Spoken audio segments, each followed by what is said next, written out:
جس انسان کی امیدیں مختصر ہوتی ہے اس کو سب کچھ ملتا ہے، اور جس کی امیدیں لمبی ہوتی ہے وہ ہمیشہ ذلیل ہوتا ہے۔ جو اپنے نفس کے عیبوں کو نہ پہچانے گا وہ تکبر اور دھوکے میں پڑ جائے گا۔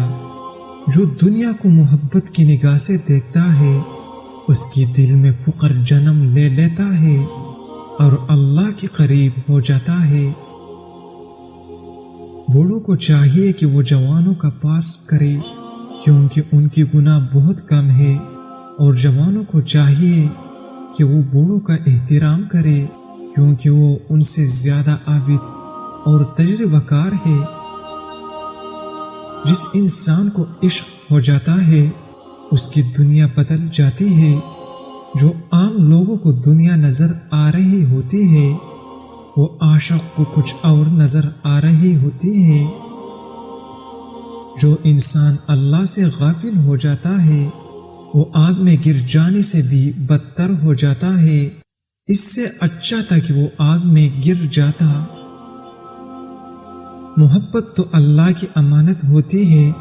جو محبت کے بدلے میں محبت دیتا ہے اللہ اس سے راضی ہو جاتا ہے، اور جو محبت کے بدلے بد اخلاقی دیتا ہے اللہ اس سے خفا ہو جاتا ہے۔ جو معرفت والے ہوتے ہیں وہ تو صرف اور صرف اللہ کا ذکر کرنا ہی پسند کرتے ہیں، غیر اللہ کے ذکر میں انہیں کوئی دلچسپی نہیں ہوتی۔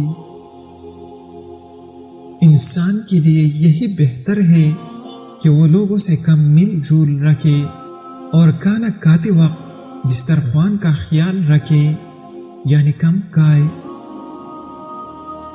صادق اصل میں وہی ہوتا ہے جب بھی اس کو دیکھو تو ویسا ہی لگے جیسا اس کی بارش سنا ہوا تھا۔ جو بندہ مصیبت میں گھبرا جاتا ہے وہ کبھی مصیبت سے آزاد نہیں ہو سکتا۔ اس کی مصیبت میں کمی آنے کی بجائے بڑھتی جائے گی۔ محبت انسان کی تمام عادتوں کو بدل کر رکھ دیتی ہے۔ اسے مصیبت بھی کرم کی طرح محسوس ہوتا ہے۔ اسے نہ تکلیف محسوس ہوتی ہے اور نہ غمی۔ علم اس کالے بادل کی مانند ہے جس میں بتحاشا پانی بھرا ہوتا ہے اور رحمت کی طرح برستا رہتا ہے۔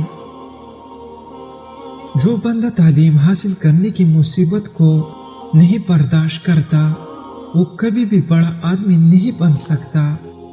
وہ ہمیشہ چھوٹے کا چھوٹا ہی رہتا ہے۔ پھٹکری میں کیڑا کاٹ کر پٹکری پر مسل کر ناف پر لگاؤ، چربی 7 دن میں 30 کلو پگھل جائے گی۔ جو انسان اپنے آپ کو عقل مند تصور کرتا ہے وہ بولتے ہی اپنی جہالت کو ظاہر کر دیتا ہے اور اسے پتہ بھی نہیں چلتا